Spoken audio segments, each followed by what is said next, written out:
Congratulations! You won! You made it through your 20s without dying. You own an $800 ergonomic chair. Your bank account finally has a comma in it, and you blocked anyone who brought drama into your life. This is the dream, my friend. This is the LinkedIn caption with the sunset. People would kill for this level of peace. So why do you feel like a ghost haunting your own air fryer? This is the part the self-help guys won't tell you, because there's no book to sell. A guy can disappear without losing his job, without getting dumped, without any cinematic rock bottom. You just vanish inside a life that looks great on paper. The paper checks out. For a while I thought this was just me being ungrateful. I went looking, Reddit threads at 2 a.m., anonymous forums, the corners of the internet where guys go to admit things they wouldn't say at a dinner. Same thing over and over.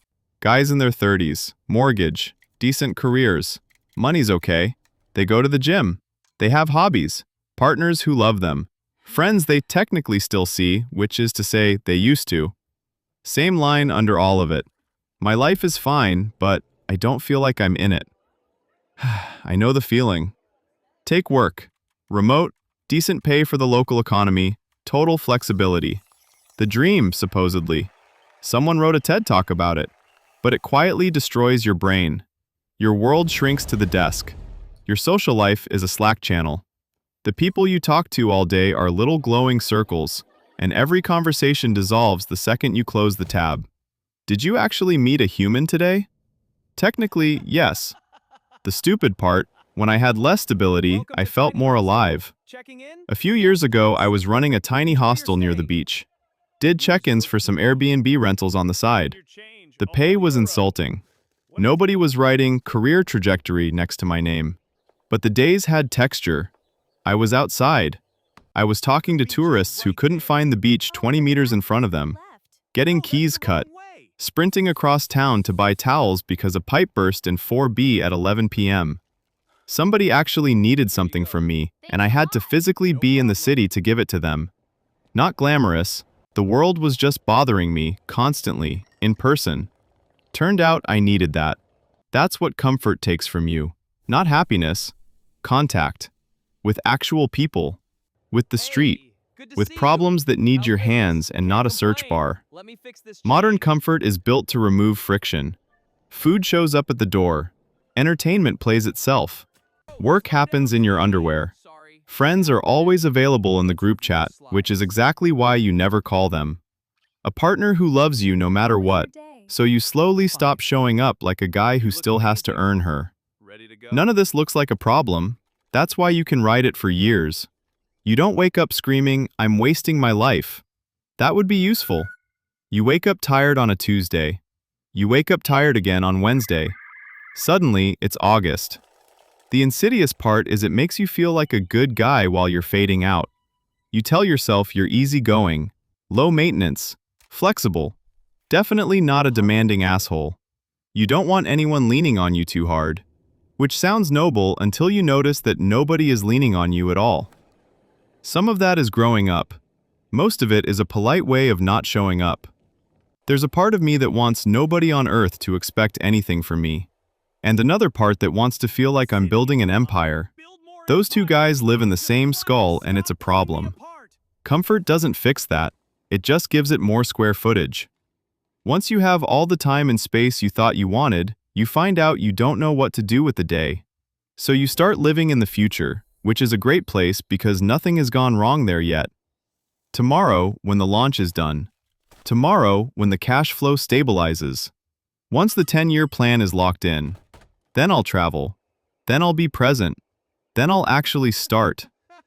If you're always waiting for the next version of your life, the present is just a waiting room. And you can sit in that waiting room for a decade, no problem. The problem isn't comfort itself. Stability is great. Rest is great.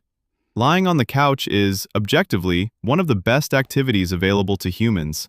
The problem is when comfort becomes the entire shape of your life. Every choice protecting your current mood. The whole routine built around not being slightly inconvenienced. It leaks. It hits the body first. You think you've cracked the code. Maintain your weight. Do a little fasting. Occasionally a salad. Then you catch a cold, or it's the holidays, or someone offers you a tiramisu, and the body starts saying things your head wasn't ready to hear. It hits the friendships. The group chat is always going, which gives you the perfect alibi for never actually calling any of them. They're right there, in the rectangle. And it hits the relationship, especially if she's strong, independent, handles her own shit, has a therapist she actually likes. Easy to convince yourself she's fine. She doesn't need much. Maybe she is fine. But fine isn't the question.